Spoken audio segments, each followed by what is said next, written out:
အလုံးသောသူတော်ကောင်းအပေါင်းတို့လည်းမိမိတို့ရဲ့မမေ့မလျော့မပေါ့ဆသောတတိတရားမလျှော့သောဇွဲလုံးလကိုလက်ကင်ထားပြီးတော့ဒီဘဝဒီခန္ဓာလေးမစွန့်ကြခင်ကလေးမှာအသေးမဦးကြခင်ဉာဏ်ဥအောင်ကြိုးစားကြပါလို့အားလုံးလေးစားစွာနဲ့တိုက်တွန်းပါတယ်နော်အသေးမဦးခင်ပါဦးကအဲ့တော့ဘာကြောင့်ဉာဏ်ဥရမလဲလို့မေးရင်တန်တရားစခန်းကိုတတ်အောင်တန်တရားဒုက္ခဒေါတွေကကဲနိုင်တာဟာဉာဏ်ပဲရှိတယ်ဟုတ်ပါလားဒါကြောင့်သူတော်ကောင်းတို့ဦးဇင်းတို့ကိုကဲတင်မဲ့တရားဟာဘာပဲရှိတယ်ဉာဏ်ပဲရှိတယ်အဲ့တော့ဉာဏ်ဆိုတာဘာခေါ်တယ်လဲမေးရင်အကောင်းအဆိုးအကြောင်းအကျိုးအမှားအမှန်ပိုင်းခြားသိတာဉာဏ်ကောင်းပြီအနမတကသံဃာတစ်လျှောက်လုံးမှာဦးဇင်းတို့သူတော်ကောင်းတို့ကိုတကယ်ဖုံးလွှမ်းလာခဲ့တာကသိခြင်းတရားလားမသိခြင်းတရားလားမသိတာဘာခေါ်လဲမသိတာအဝိဇ္ဇာပစ္စယအဝိဇ္ဇာပစ္စယသင်္ခါရဆိုတော့အဝိဇ္ဇာကမသိတာသင်္ခါရကပြုလုပ်တာကောင်းတာလည်းလုပ်တယ်ကာယကံဝစီကံမနောကံတွေမှာကုသိုလ်မှလည်းမသိအကုသိုလ်မှလည်းမသိအမှားမှလည်းမသိအမှန်မှလည်းမသိတဏှာနာနီးရင်တဏှာမဟုတ်ဆိုနာနီးရင်တဏှာအတိုင်းဝိုင်းကပေါက်ဖွားသူကလည်းတဏှာအလုတ်ကအမှန်ပဲငါများဖမ်းနိုင်ရင်လူစွမ်းကောင်းပဲမဟုတ်ဆိုနာနီးတော့လည်းမဟုတ်ဆိုတွေမှာ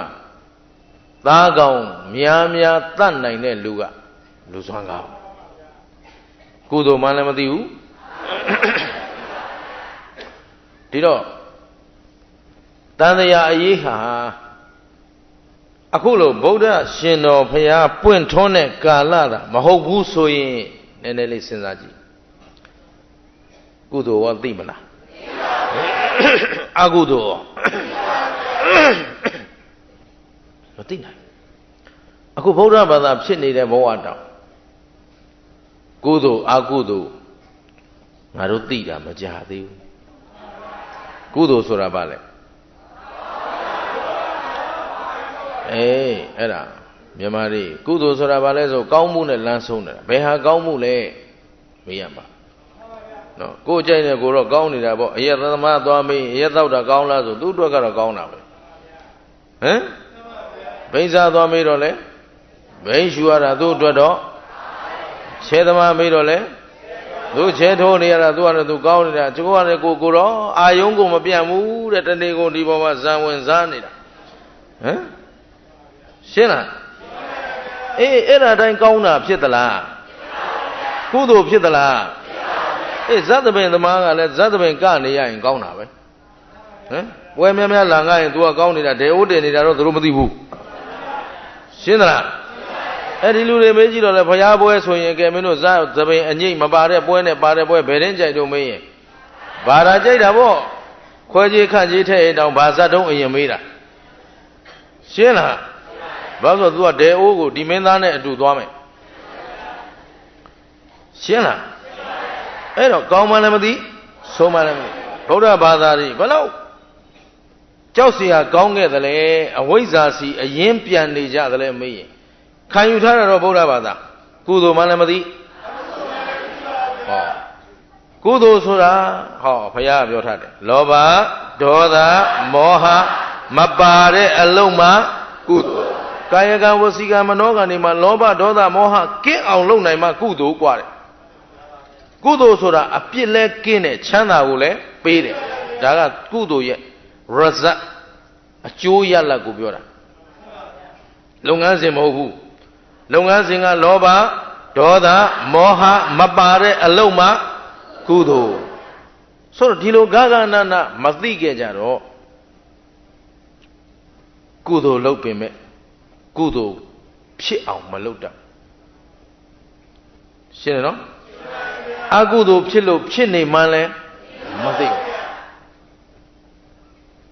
ကျင်းရတယ်လားအဲ့ဒီအကောင်းဆိုးမခွဲတတ်လို့ပေါ့ဟာရိုးရိုးလေးကြည့်ရင်တို့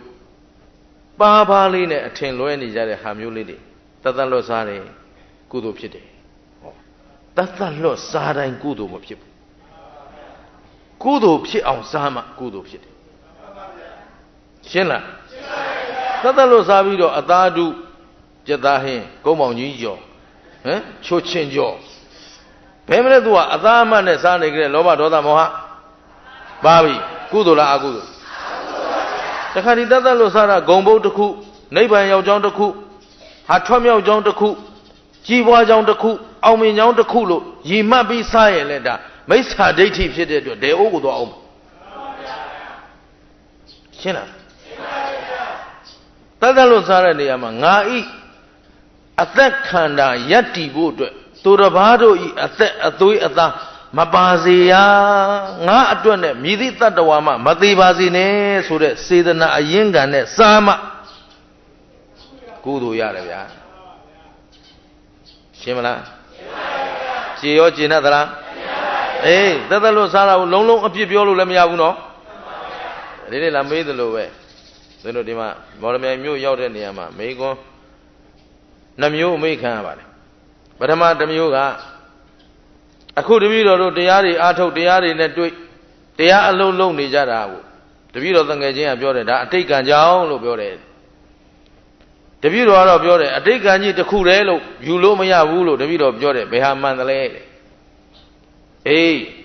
ဖယားနဲ့တွေ့တာတရားနဲ့တွေ့တာတန်ခါနဲ့တွေ့တာအတိတ်ကအကြောင်းပါခဲ့လို့ကြည့်အဝိဇ္ဇာပစ္စယဒါကအတိတ်ကပြုခဲ့တဲ့ကံမှာဦးစီးထားတာဘာလို့လဲအဝိဇ္ဇာအကြောင်းကနေဒီမှာအဝိဇ္ဇာအကြောင်းကြောင့်သင်္ခါရအကျိုးတွေလို့တော့ကုသိုလ်တွေလည်းပါခဲ့တယ်ဟောကောင်းမှုလည်းဖြစ်ခြင်းဖြစ်သွားတာမကောင်းမှုလည်းတော့ तू ကသိလို့ဖြစ်တာလားမသိလို့ဖြစ်တာလားဟေးအဲ့ဒီထဲမှာကိုမသိလိုက်ဖဲလှုပ်လိုက်တဲ့ကံကကုသိုလ်ကံဖြစ်ခြင်းဖြစ်နေဂေါသကတို့ပြန်ကြည့်ရင်သိတယ်ဂေါသကတို့ဖျားနဲ့လည်းတွေ့တယ်ကျွတ်တန်းလည်းဝင်သွားတယ်အဲ့ဒီကုသိုလ်ဘယ်ကလာလဲဆိုခွေးဘဝလာသူကတခုသောကာလတုန်းကခွေးဖြစ်ခဲ့တယ်သူသခင်သူမွေးထားတဲ့သခင်ကပိစိကဗုဒ္ဓတပါးကိုအမြဲဆွမ်းကတ်တဲ့အိမ်ရှင်ဖြစ်နေတော့အဲ့ဒီပိစိကဗုဒ္ဓနဲ့ဒီခွေးလေးရင်းနှီးအောင်လုပ်ပေးပြီးတော့ဆွမ်းစားချိန်ကြရင်ခွေးလေးကိုဆွမ်းစားပင့်ခိုင်းလိုက်ဟုတ်ပြီနော်ဒီခွေးလေးကဆွမ်းစားသွားပင့်တဲ့ပိစိကဗုဒ္ဓကိုတခါလေကြောင်းသွားပြီးတော့လက်ကလေးနဲ့ကုတ်ဟောင်ပေါ့လေအချက်ပေးလိုက်ပိစိကဗုဒ္ဓသင်္ကန်းလေးယုံကြွကြွလာပြီဆိုသူကရှေ့ကနေလမ်းရှင်းလာသေးတယ်ဟုတ်ပြီနော်ကိုးကောင်မွားကောင်လွတ်အောင်လမ်းရှင်းလာတော့အန္တရာယ်ကင်းဘေးရှင်းပေါ့ဆိုတော့ဒီခွေးကုသိုလ်မှန်သိသလားမသိဘူးသူလုံနေတာတော့ခင်လို့လုံနေတာပဲပိစိကဗုဒ္ဓအပေါ်မှာဘာလို့လုံလဲခင်လို့လုံနေတာတခါသင်ပေးထားတော့သင်ပေးထားတာကဥပါဒံဒီချိန်ရောက်ရင်ခေါင်းကလေး၃ချက်ပုတ်လိုက်ရင်ပိစိကဗုဒ္ဓပြင့်ရမယ်လို့သူသိတယ်ပြင့်လာတဲ့ခါကျတော့ကိုပြင့်လာတဲ့ကိုခင်မင်းတဲ့ပုဂ္ဂိုလ်တတ္တဝါကိုအန္တရာယ်ကင်းစေခြင်းနဲ့ဘေးရှင်းခြင်းစီတို့ဒီကုသိုလ်တွေလုပ်ခဲ့တာနဲ့ဟောတို့ဘုရားလက်ထက်ဂေါသကဖြစ်တယ်ဘယ်လိုဖြစ်လဲသူမိခင်ဖခင်တွေအကုန်လုံးကတရွာလုံးကကြီးဆိုင်ပြီးသေးတယ်သူလွတ်တယ်ပိစိကဗုဒ္ဓကိုစောင့်ရှောက်ခဲ့တဲ့ကုသိုလ်မိခင်ဖခင်တွေကမင်းငါသားထွက်ပြေးတော့နန်းရံကိုဖောက်ပေးရင်းနာခေါ်တယ်နော်အဲ့ဒီအနာမျိုးကြောက်ရောက်လာရင်ဘယ်သူမှမလွတ်ဘူးတဲ့နန်းရံဖောက်ပြေးမှလွတ်တယ်ဆိုတော့နန်းရံဖောက်ပြေးဆိုသူပြေးတယ်လွတ်တယ်တခါရှင်ဘုရင်မြောက်စားခြင်းကိုလည်းခံရတယ်တခါဖျားနဲ့တွေ့ပြီးတော့လဲကျွတ်တန်းဝင်သွားတယ်အဲ့တော့လှုပ်ခဲ့တဲ့ထဲမှာမသိပဲလှုပ်ခဲ့တာပဲကောင်းမှုကုသိုလ်မပါဘူးလားအဲ့ဘုရားနဲ့တွေ့တဲ့ကျွတ်တန်းဝင်သွားတယ်ဆိုတော့ဒီတိတ်ကပိစိကဗုဒ္ဓကိုစောင့်ရှောက်ခဲ့တဲ့ကုသိုလ်ကြောင့်သင်္ခါရပစ္စယဝိညာဏဆိုဘုရားပွင့်ရာကာလမှာပရိသေတွေလာနေရရှင်းတယ်နော်ပြီးတော့ပတ်ဆံရှိအတိုင်းဝိုင်းဆွေကြီးမျိုးကြီးထဲမှာသွားဖြစ်ရတယ်ဆိုတာအတိတ်ကသူပြုခဲ့တဲ့ဒါနကုသိုလ်တွေပိစိကဗုဒ္ဓကိုဆွံးပင့်ခဲ့တာဟုတ်ဗျသူကတ်တာမဟုတ်ဘူးနော်ရှင်းသလားအဲ့တော့အဲ့ဒီကုသိုလ်တွေကြောင့်ဒါဘုရားသာသနာနဲ့တွေ့တဲ့ဝိညာဉ်တန်ယုတ်သလနာဖသဝေဒနာမတွေ့ရဘူးလားဒါတွေ့ရတာကအတိတ်ကံကြောင့် သို့တော့အခုမက်ဖို့နိဗ္ဗာန်ရောက်အောင်လုပ်သွားတာကြတော့သင်္ခါရကြောင့်ရတာလားကမ္မဘဝကြောင့်ရတာလားပြစ္ဆုတ်ပံအားထုတ်တဲ့သီလသမာဓိပညာသီလသမာဓိပညာကအတိတ်ကပစ္စေကဗုဒ္ဓကိုလုပ်ခဲ့တဲ့ကုသိုလ်ကလေးကရင်ဒီမှာတခါတည်းပါလာတာလားအခုမှလုပ်ယူရတာလားဒါလည်းမှတ်ထားအောင်အဲ့တော့ခင်ဗျားတို့တို့သာသနာနဲ့တွေ့တာအတိတ်ကသာသနာတော်ကိုအသုံးချတာမချတာကပြစ္ဆုတ်ပံဒါကြောင့်ဦးဇင်းကလိုက်ပြီးတော့သူတော်ကောင်းတို့အိပ်ပျော်နေတဲ့ဗုဒ္ဓဘာသာတွေကိုလိုက်နှိုးနေတာတခြားမဟုတ်ဒီလိုဗုဒ္ဓဤအဆုံးအမနဲ့တွေ့ဖို့အတိတ်ကလုတ်ခဲ့ရတဲ့ကံတွေဟာတို့မှာအနမတ္တကတန်တရားမှာရည်တောင်မရည်တိုင်းဘဝများစွာတန်တရားမှာကျိန်ဖန်များစွာကြိုးစားခဲ့လို့ဒီအဆင့်ကိုရောက်ဒီအဆင့်ရောက်လာပြီးမှဒီမှာတဏှာဥပါဒဏ်နေနဲ့သားနဲ့ပြောသမီးနဲ့ပြောပစ္စည်းနဲ့ပျော်လို့အပျော်လွန်သွားရင်ဒီကံနေမှန်မအောင်မလားဟောအကြောင်းမှန်မှအကြောင်းစင်ကြယ်မှအကြောင်းပြည့်စုံမှအဲ့တော့ပြစ္ဆုတ်ပံကံမှာဒီမှာလာလေးလောက်ထားတာလကားလောက်ထားတာမဟုတ်ဘူးဒါအရှင်ဟောဒီမှာဒါအသေးပိတ်ထားအတိတ်ကံပြင်လို့မရဘူးဖြက်ရင်ဖြက်ပလိုက်မှပြင်လို့တော့အကုသိုလ်လှုပ်ထားပြီးမှကုသိုလ်အကျိုးပေးစေခြင်းလို့လည်းမရဘူးဒါမို့ရရခြေတာအလကားလို့ပြောတာဟင်စဉ်းစားအကုသိုလ်ကံမကောင်းမှုလှုပ်ထားတာကိုကောင်းမှုဖြစ်ပါစေလို့ဘယ်ဖယားမှမတတ်နိုင်ဘူးဖယားတော်မှမတတ်နိုင်ရင်ဘယ်သူတတ်နိုင်မလဲတို့ကတော့ဖယားစကားခွန်းနဲ့ပဲခေါင်းထဲမှာရှိတယ်ဖယားမသုံးတဲ့ဟာအားလုံးပယ်တယ်ကွာတတ်တယ်သူမင်္ဂလာအကုန်လုံးမတတ်လို့မဟုတ်ဘူးဘယ်ရင်မန္တရာအင်းအိုင်ခလက်လက်ဖက်အဖွေက16နှစ်မပြည့်ခင်ကလေးကဘယ်ရင်လက္ခဏာအင်္ဂဝိဇ္ဇာအကုန်သင်ပေးပြီးသားမသုံးဘူးဖယားမသုံးလို့ငါလည်းမသုံးဘူးရှင်းလားရရခြေလို့ကောင်းလာမယ်ဆိုဘယ်ရင်ဆရာငမွဲမရှိဘူးကွာဟမ်ရရခြေလို့ကျမ်းမာရေးတွေအနာယောဂတွေကင်းမယ်ဆိုရင်ဘယ်ရင်ဆရာမသာလည်းမရှိနိုင်ဘူးရှင်းလားဓာတ်ရိုက်တဲ့ဆင်လှုပ်လို့သာကောင်းလာမယ်ဆိုမင်းသိင်္ခါကြီးမသိနိုင်ဘူးနော်ဟမ်အဖြေကရှင်းနေတာပဲအတိတ်ကံကိုဟောဒီမှာပြင်လို့မရဒါကြောင့်ဘုရားရှင်ကိုတော်မြတ်ကြီးတပ်ပိညုတဘုရားဘဝကိုရနေတာတောင်မှခါနာတဲ့ဒုက္ခဟမ်ဝမ်းချုပ်တဲ့ဒုက္ခမခံရဘူးလားသူ့မှာခြေမကြီးကွဲသွားတဲ့ဒုက္ခဘုရားနော်ဘုရားဆိုတာဒီလိုသွေးသိမ်းရှင်ထွက်ကောင်းတာမဟုတ်ဘူးဒါနဲ့သူအပြစ်ရှိလို့ထွက်တာရှင်းလားအတိတ်ကအာကုသိုလ်ကံရှိလို့သေတာတောင်မှပြိဋိဘံဆန်တော့ဝမ်းတော်လာပြီးပြိဋိဘံဆန်ပြင်လို့ရသလားဘုရားမှပြင်မရဘူးဆိုဘုရားထက်စွာရင်တော့မပြောတတ်ဘူးလေရှင်းလားရှင်းလားဥစ္စာဒဏရောပေးနိုင်သလားကျောင်းတကာကြီးဇေတဝန်ကျောင်းတကာကြီးဆိုတာအနာတပင်ဟာသရတရားသိပ်ထ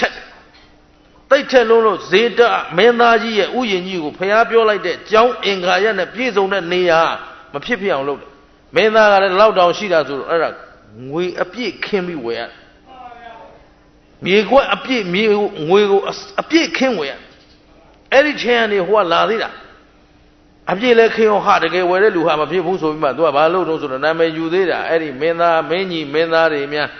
နော်အနာတပိန်ကျောင်းမတွင်ဘူးဇေတဝန်ကျောင်းတွင်သွားတယ်မဟုတ်ဦးနေရာလေးကြံတော့မှဒါတော့ငါအတွက်ထားကြွားတယ်ငါနာမည်တက်ပေးတယ်ဟိုကသရတရားရှိပြီးသားဆိုတော့နာမည်ပေါ်ဖို့အဓိကမဟုတ်ဘူးဘုရားကျောင်းရဖို့အဓိကစေတနာချင်းကြွားသေးတယ်တို့ဗုဒ္ဓဘာသာတွေကတော့ကပီးကြီးထိုးတဲ့နေရာနဲ့နာမည်ကျဲអော်တဲ့နေရာမှာလှူမယ်ငါလှူတဲ့အလှအကျိုးရှိ၏မရှိ၏မသိဘူးဒါကြောင့်တနိုင်ငံလုံးရွှေစေတီကြီးတွေဟိမ့်နေတယ်သာသနာဗန္ဓာတွေအလွဲသုံးစားဖြစ်နေတယ်ကျုပ်ကသာသနာကြီးတွေမှာဆုံးမပြည့်စုံတဲ့ကျောင်းတွေမြန်မာပြည်မှာအများကြီးရှိတယ်ဒါကိုသူမင်္ဂလာသာသနာအကျိုးဆောင်လုပ်ငန်းဆိုပြီးအခုထူထောင်ပြီးတော့ပရိယတ္တိသာသနာတော်ကြီးကိုစွမ်းတမန်ထောက်ပံ့နိုင်ဖို့အခုအစီအစဉ်ဆွဲပြီးတော့လုပ်ငန်းစဉ်ဆွဲနေတယ် အဲ့တော့ပြန်ကြည့်လိုက်ဆွမ်းအတွက်ဒုက္ခရောက်ဟင်းအတွက်ဒုက္ခရောက်ဖတ်သည်နဲ့ကိုတော်လေးတွေမနဲ့ပြေးကြတာစာချစာအံကိုတော်လေးတွေ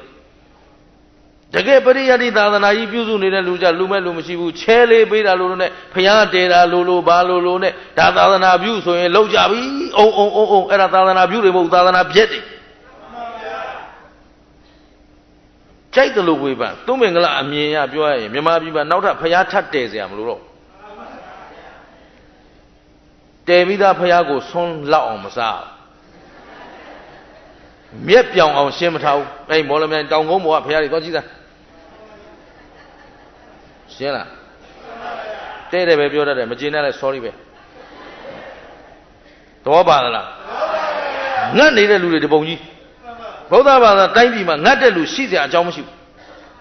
ဒါနမျိုးစေ့ကိုပျော်ရွှင်နေတဲ့လူအနာတပိန်ရဲ့အလှကိုသဘောအကျဆုံးဘုရားမင်္ဂလာတို့မတတ်နိုင်သေးလို့ကြည်နေတာကံကလည်းမွဲတာကိုသိအားမရလူတော့မယ်ဆိုပြန်ကြည့်နေရတာမန်နေဂျာနဲ့ညှိနေရတာဟဲ့ကောင်ဘလောက်လူမဲ့ဘုန်းကြီးနေဦးဘာတွေကလှုပ်ရှားရှိသေးအေးကွာအဲ့ဒါဖြစ်နေဟိုလိုလေးလှုပ်လိုက်ဒီလိုလှုပ်နေရတာနော်ဒီနေ့မော်လမြိုင်ရှိတဲ့ဘုန်းကြီးကျောင်းတော့အကုန်မလူနိုင်ဘူးပြန်ချိန်နေရတာဟိုမှာနာဂိတ်ကလည်းអော်နေပြီရှင်ဖျားရွာတဲထားတာအခုကျွေးပေးအောင်တဲ့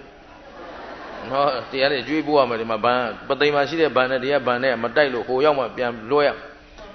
အဲ့တော့လှုပ်ချင်တဲ့အလုပ်ကိုပြည့်ပြည့်စုံစုံမလုပ်နိုင်ဩငါကံနဲ့မွဲတာနော်ဗုဒ္ဓဘာသာတွေတကယ်ဗုဒ္ဓဘာသာနိုင်ငံအနာတပိန်တထေးကြီးအနာထပိန်တိကသဒီနာမည်လေးသိချစ်တာဦးဇင်းတို့အားကိုးရမဲ့သူတို့အတွက်ထမင်းရှင်တဲ့စားစရာမတောက်စရာမရှိသူကိုနေ့တိုင်းထမင်းကျွေးတာတွေ့ဥပါဘူးဗမာပြည်မှာဒီလူမျိုးရှင်းလားဘုမကျောင်းဆောက်ဓမ္မယုံကျောင်းဆောက်တယ်ကန္နာကိုရိတိုက်လူတယ်သမုတ်ဦးမှာဝင်လာရင်မြင်ရမှာဦးရကုသိုလ်ရှင်ဘသူဆိုတာနော်လူမြင်မဲ့မုတ်ဦးလူတယ်ဓမ္မယုံမော်တက်မဲ့လှေကားလူမဲ့လူမရှိဘူးဘာဖြစ်လို့လဲဆိုအနှင်းခံမှာဆိုလို့တဲ့အနှိမ်ဆုံးကုသိုလ်ဟာအမြတ်ဆုံးပဲလို့အဲ့ဒီလေကားတဲ့နင်းမတက်လာပဲဒီဖျားဖူးခြင်းလို့မရဘူးလို့ရှင်းလားခက်ပုံကဘယ်ကနေဘလို့လွဲလာမှမသိဘူးဒါဥစဉ်တို့ငယ်ငယ်တုန်းကကြားဘူးတာလေးတစ်ခုရှိတယ်သိဝါနေစရာကောင်းတာမိဘမဲ့ကလေးများကြောင်သွားလူတော့ဟိုတက်ရောင်နတ်ရောင်နတ်ကြောင်ဘိုးတော်လိုင်းလဲလိုက်ဘူးတော့အဲ့တော့ဘိုးတော်ဆရာဘာပြောဆိုမင်းကာနှိပ်လို့မှမိဘမဲ့ဖြစ်နေကြမင်းအဲ့ဒီသွားလူရင်မင်းမနှိပ်သွားမှာပေါ့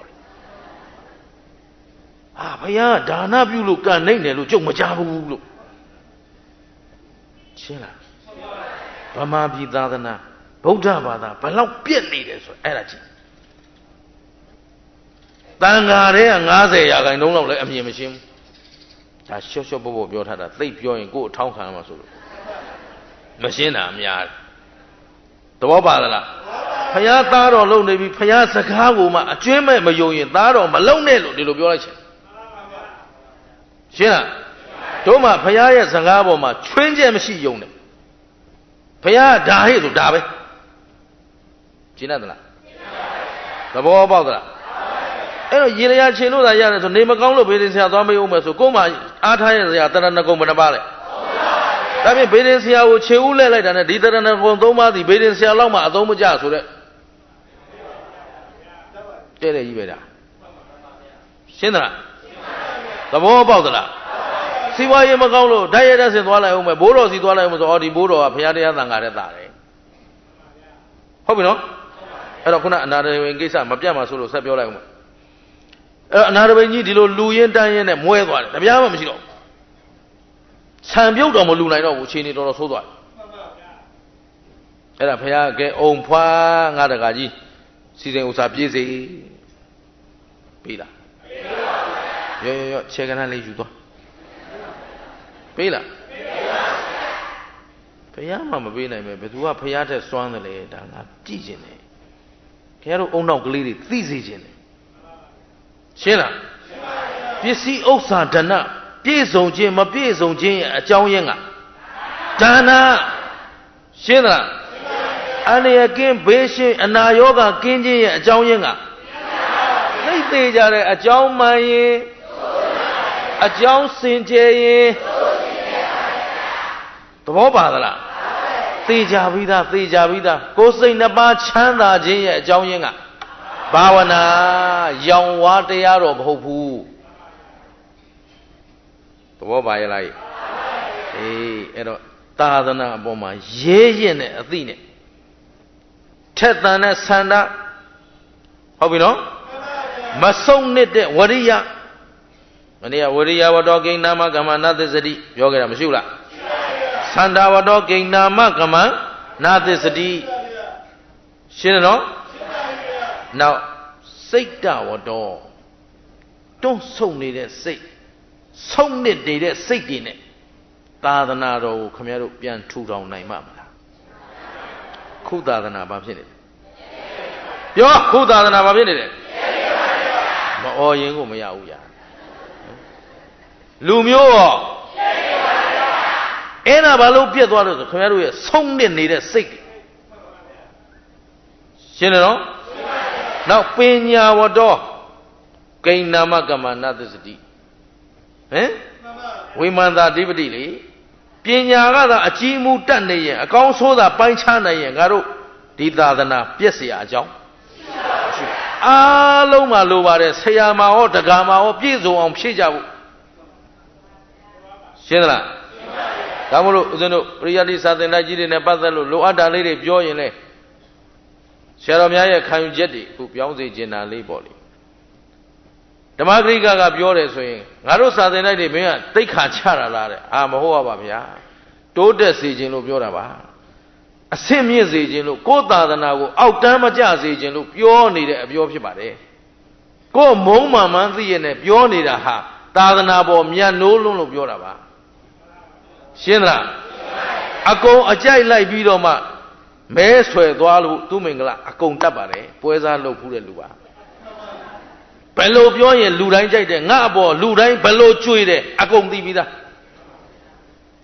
ရှင်းလားအဲ့တော့ကောင်းအောင်ပြင်ရမယ်ကာလမို့လို့ချွင်းချက်မရှိပြင်ကြဖို့လိုနေကျင်တတ်လားအဲ့တော့အကောင်းဆိုးဝေဖန်ဖို့ဟာအရေးကြီးလားမကြီးဘူးလားအမှန်အမှန်ဆုံးဖြတ်ကြဖို့အရေးမကြီးဘူးလားအေးတို့ကတော့ဘုရားစကားမဟုတ်ရင်ပယ်တယ်အကုန်လုံးကျင်တတ်တယ်နော်ကောင်းပြီအဲ့ဒါတွေပြောနေရင်ဇက်ကမပြီးရင်ရန်ကုန်လည်းဘယ်သူမှလိုက်နာမှာမဟုတ်တော့အဲ့တော့ပြီးအောင်တော့ဖြတ်ခဲ့ရမှာပေါ့လေမနေ့ကဘယ်ရောက်သွားဆင်ပြူတော်လေးနော်လက်သမားတွေကိုပြုစုနေဟုတ်ပလားဟုတ်ပြီလက်သမားတွေကိုဆင်ပြူတော်လေးကအဖစကားကိုနားထောင်ပြီးတော့ဘယ်သူစကားဒလိဆန်ကအဖေစကားနားထောင်ဟုတ်ပါမလားလူတွေတောင်တိတ်နားထောင်ကျင်တာမဟုတ်ဘူးဒီဒလိဆန်ကြီးကျယ်လို့ဖေစကားနားထောင်တယ်ဖြစ်နိုင်ပါမလားဒလိဆန်တောင်ဖြစ်နိုင်သေးရင်ဖြစ်ကြပါစေခင်ဗျာသဘောပါလားအဲ့ဒါပါပဲနော်ဦးဇင်းတို့တော့မိခင်ဖခင်မရှိတော့ပါဘူးရှိစဉ်ကာလကလည်းအမိရောအဖရောရဲ့လူအင်ဆန္ဒကိုအတတ်နိုင်ဆုံးဖြည့်ဆည်းပေးခဲ့ပါငယ်ငယ်၄တန်း၅တန်းကလေးကရင်စိတ်ကူးရှိခဲ့ပါဒါမှန်ကန်သောသစ္စာစကားပါငါသေပေးခဲ့လို့ငါအမေငါအဖေချမ်းသာမယ်လိုတရမယ်ဆိုရင်ငါသေဖို့အစဉ်သင်းဆိုတာအမြဲတမ်းနှလုံးသားထဲမှာပိုက်ထားပါအဲ့တော့အမေသေးတဲ့အချိန်ဖေသေးတဲ့အချိန်မှာလဲပြုစုရင်းနဲ့ဒီစိတ်ဓာတ်နဲ့ပဲကိုယ့်ဘက်ကဖြစ်ချင်တဲ့ဆန္ဒမှန်သမျှကိုတုံညလုပ်ခဲ့ပြီးတော့မိခင်ဖခင်ဖြစ်ချင်တာမှန်သမျှဖြစ်ရပါစေမယ်ဆိုတဲ့စိတ်နဲ့ပြုစုခဲ့ပါတယ်ရှင်းသလားအခုမိဘကိုပြုစုခြင်းရဲ့ဂုဏ်ကျေးဇူးကြောင့်ဒီနေ့သာသနာကိုအခုလို့ပြုခွင့်ရတယ်လို့ပဲဦးဇင်းတို့ကအာယုံပြုထားပါတယ်ဒီနေ့တရားတော်တွေနဲ့တွေ့တာလဲမိဘကျေးဇူးဖယားကိုဖူးတွေ့နိုင်တာလဲမိဘကျေးဇူးတန်ခါကိုမြင်ရတာလဲမိဘကျေးဇူးတန်ခါကိုမြင်ရတယ်ဆိုတာအခုသင်္ကန်းဝတ်ထားကရုံတုံးထားတာမြင်ပေမဲ့တန်ခါဂုံမမြင်သေးသေး၍တန်ခါကျေးဇူးမသိသေးသေးတန်ခါမမြင်ပါဘုံကြီးတော့မြင်ကောင်းမြင်လိမ့်မှာပေါ့ဘုံကြီးတွေတော့တပုံကြီးကိုဗျဟမ်ရှင်းသလားမဟုတ်တာလုပ်ပြီးဘုံကြီးနေတဲ့လူတွေတပုံကြီးပဲဟမ်ခြေကနံပေးရင်ဘုံကြီးတယ်တရားရတဆင်လုပ်ပေးရင်ဘုံကြီးတယ်ဘေးရင်ဟောရင်ဘုံကြီးတယ်အဲ့ဒါသံဃာမဟုတ်ဘူးသံဃာမဟုတ်ဘူးအဲ့ဒါသံဃာထဲမှာမပါဘူးရှင်းလားရှင်းပါပြီဗျာဘုံကြီးနဲ့သံဃာလည်းကိုယ်အောင်လုပ် ကျင်သလားအဲ့တော့ဘုံကြီးတယ်ဆိုရင်ပုဂ္ဂိုလ်တူပဲဆိုလိုက်ကြတော့တာဟုတ်ဗျအဲ့တော့ဆရာဟောတပည့်ဟော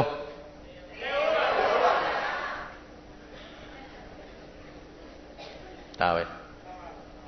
ရှင်းလားရှင်းပါဗျာတဲဦးပဲမှားတပါတခြားမရှိနတ်ကတော်သေးလဲဘိုးတော်သေးလဲသေကြပြီသားရှင်းလားရှင်းပါဗျာရှင်းရောရှင်းသလားရှင်းပါဗျာမရှင်းနိုင်ရင်ဘယ်ချိန်ဆိုလာပြောနိုင်ပါလဲ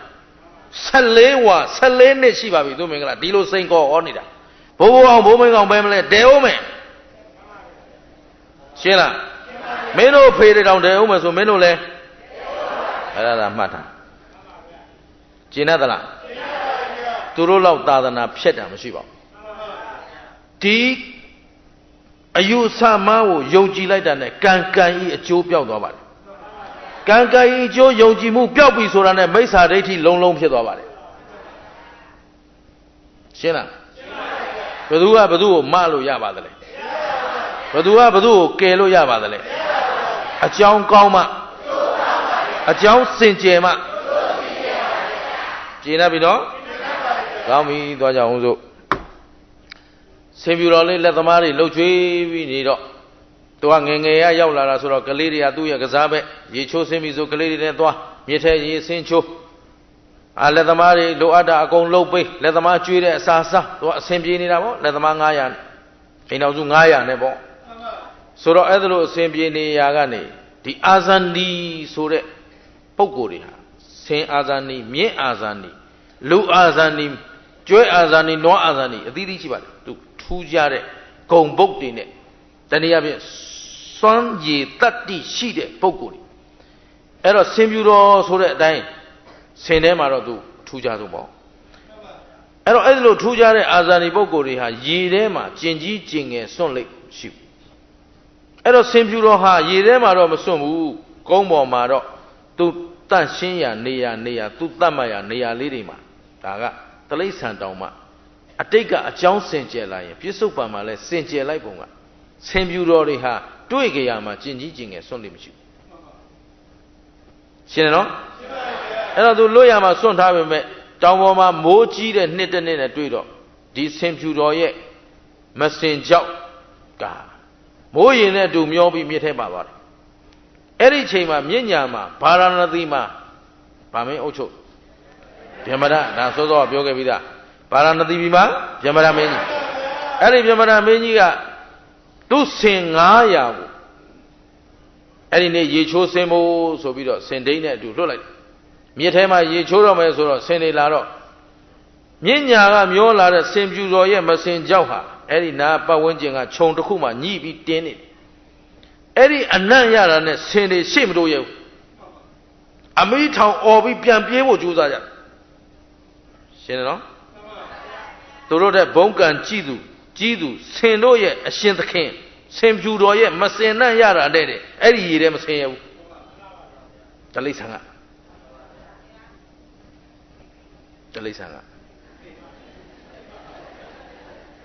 ဟုတ်ပြီနော်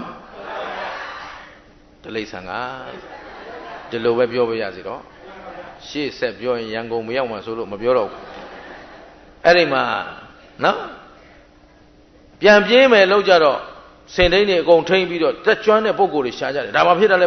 ဆိုတော့ဟာရေထဲမှာအန္တရာယ်ရှိပြီရှာကြစို့ဆိုရှာလိုက်တော့အဲ့ဒီခြုံပုတ်ပေါ်မှာအဲ့ဒီဆင်ရဲ့မစင်ကြောက်ကိုတော့တွေ့ဟာသိကြပြီဒါပဲဒါဒီဆင်တွေကိုကြောက်စေတာဒါပဲဖြစ်မယ်ကဲတက်ကျွမ်းတဲ့လူကဒါကိုရေဖြောကွာရေဖြောပြီးတော့ဆင်တွေရဲ့ကိုယ်မှာလိုက်လိမ့်ပြရအဲ့ဒါလိုလိမ့်လိုက်တဲ့အခါဆင်တွေအကုန်လုံးမွေးကြိမ်သွားတယ်ရှင်းတယ်နော်အဲ့တော့မှဆင်တွေအကုန်လုံးရေဆင်းချိုးလို့ရသွားပြီဆိုတော့ဆင်ဒိန်းတွေကချက်ချင်းရှင်မင်းစီအကြောင်းသွားကြတယ်ရှင်မင်းကြီးဒီနေ့ထူးခြားမှုဖြစ်ပါတယ်ဘာဖြစ်တယ်လဲဆင်တွေဒီလိုဖြစ်တယ်အဲ့တော့ကျွန်တော်တို့ရှာတယ်ဒါတွေ့တော့ဒီလိုလုပ်လိုက်တယ်နော်မြန်လုံးမဖြစ်မြန်ချင်းဒီလိုသွားနော်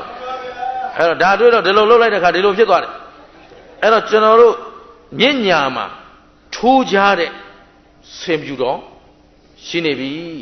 အဲ့တော့အရှင်မင်းကြီးဘုံကံအရာဖြစ်တာပဲအဲ့တော့တက်ပြီးတော့သိမ့်ပိုက်တော်မူပါဆိုတော့โอเค ဒါဖြင့်ဆင်ပြူတော်ရှာထွက်မယ်သွားကြသို့ဆိုမြညာကိုရှင်ဘရင်နဲ့တော့ကဆန်တက်သွားတယ်ဟုတ်ပြီနော်အဲ့တော့ဆန်တက်သွားလိုက်တော့ကဲတို့လိုပြောလက်သမားတွေရွာရောက်သွားပြီအဲ့တော့ရှင်ဘရင်ကစီတော်တွေယွန်းပြီးတော့တခါတည်းခရာမုတ်ချီတက်လာတော့ဆင်ပြူတော်အဲ့အချိန်မှာရေချိုးနေတာအဲ့တော့ဒီအတန်လဲကြားရောချက်ချင်းသိတယ်ပြေးတက်သွားပြီးတော့လက်သမားတွေတဲမှာသွားဝတ်လာပြီငါရန်သူတော့ဟုတ်ပလားအဲ့ဒါနဲ့သွားပြီးတော့ဝတ်နေတယ်ရောက်လာပြီလက်သမားရောက်လာတော့အသင်မင်းကြီးဘာကိစ္စနဲ့ကြွလာသလဲအရှင်ဖျားအစ်အလို့ငါဆိုလို့ရှိရင်အမှားတော်ပါလိုက်ပါလိုတာလုပ်ပေးမှာပေါ့အရှင်မင်းကြီးကိုယ်တိုင်တက်ဆရာမလိုပါဘူးဆိုတော့ဟေးငါအစ်လိုချင်လို့လာတာမဟုတ်ဘူးနော်ကန်ထရိုက်ပေးပြီးသားအကျင့်ပါနေလို့နော်သစ်လိုချင်လို့လာတာမဟုတ်ဘူးဘာလိုချင်လို့ဟဲ့ဒီစင်ပြူတော်လိုချင်လို့လာတာဆိုတော့လက်သမားတွေပဲလက်သမားဆိုတာသူ့တိုင်းပြည်သားတွေပြောလို့ရမလားဒါကျွန်တော်တို့စင်မပေးဘူးဆိုရင်ဒီလိုမဟုတ်ပါဘူးလက်သမားတွေကလည်းအမတန်မှသူတို့ဘယင်ကိုသူတို့ချစ်ပါတယ်အဲ့တော့အရှင်မင်းကြီးတဲ့ဒီအတွက်ဖြင့်ပင်ပန်းခံเสียမလိုပါဗျာတဲ့အရှင်မင်းကြီးဒီစင်အလိုရှိသလို3000တော်မူပါယူတော်မူပါပေးလိုက်တော့ကဲစင်တိတ်နေခေါ်ကြဆိုတော့ဆင်ပြူတော့မလုပ်မလိုက်ဟုတ်ပြီနော်မလိုက်ဘူးဆိုရင်ဘယ်သူတတ်နိုင်လဲဘယ်မှမတတ်နိုင်ဘူးဆင်ပြူတော့အဲလက်တွေ့ဖြစ်ရလေးတွေရှိတယ်နောက်မှပြောပြနော်ခုမပြောသေးဘယ်လိုမှလုပ်လို့မရတဲ့အခါကျတော့ဒီဆင်ပြူတော့ကို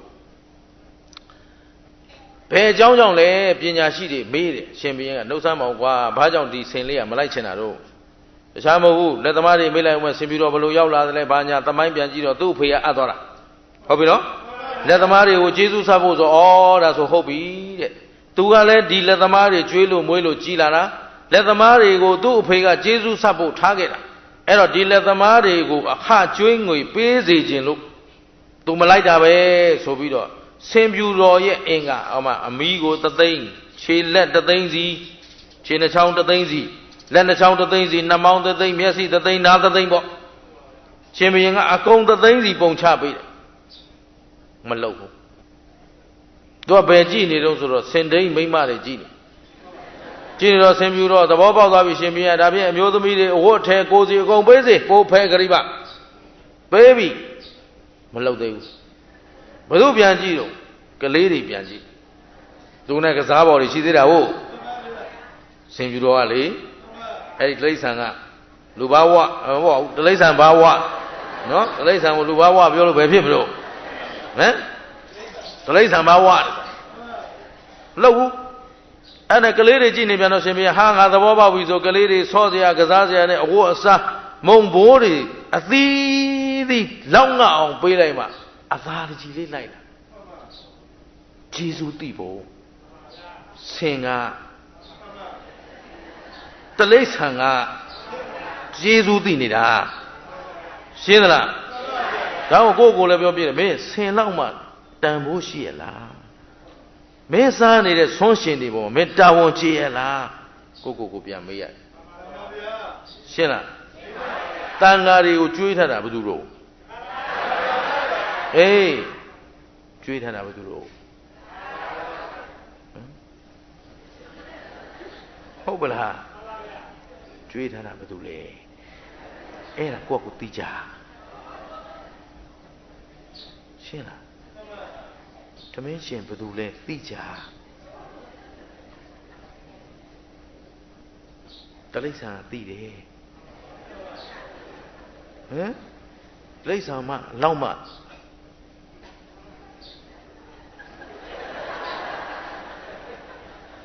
မပြောရဘူးဗျာတော့ကျင်တတ်သလားအဲ့ဒါသိစေခြင်းလေရှင်းတယ်နော်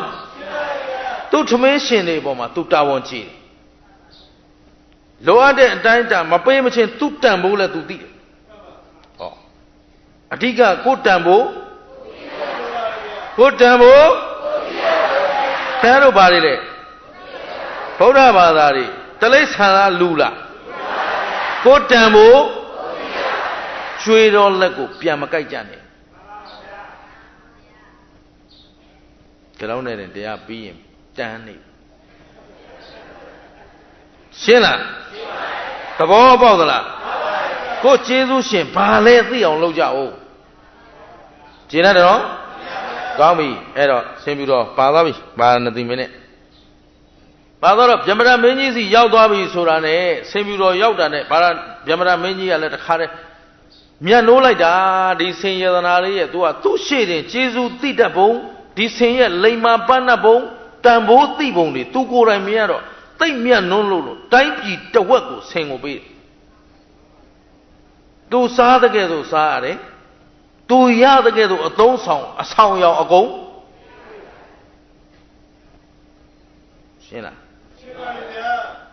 ထိုက်တန်စွာသူ့ကိုတခါတည်းမိတ်ဆွေရင်းချလို့တိုင်းပြည်တဝက်ပါပေးပြီးတော့ဆင်ပြူတော်ကိုပူဇော်တဲ့အတွက်ချီးမြှောက်ထားတဲ့အတွက်ရှင်ဘုရင်ကတော့ပူဇော်ရတော့မဟုတ်ဘူးပေါ့သူ့ထက်တော့ပဲမြင့်မလို့နော်အဲ့တော့ရှင်ဘုရင်ကချီးမြှောက်ထားတဲ့အတွက်ဆင်ပြူတော်လည်းရောက်လာရောဗာရာဏသီဇဗုဒိတ်ကျွန်းတစ်ကျွန်းလုံးဟာဗာရာဏသီအောက်ရောက်သွားတယ်အကုန်လုံး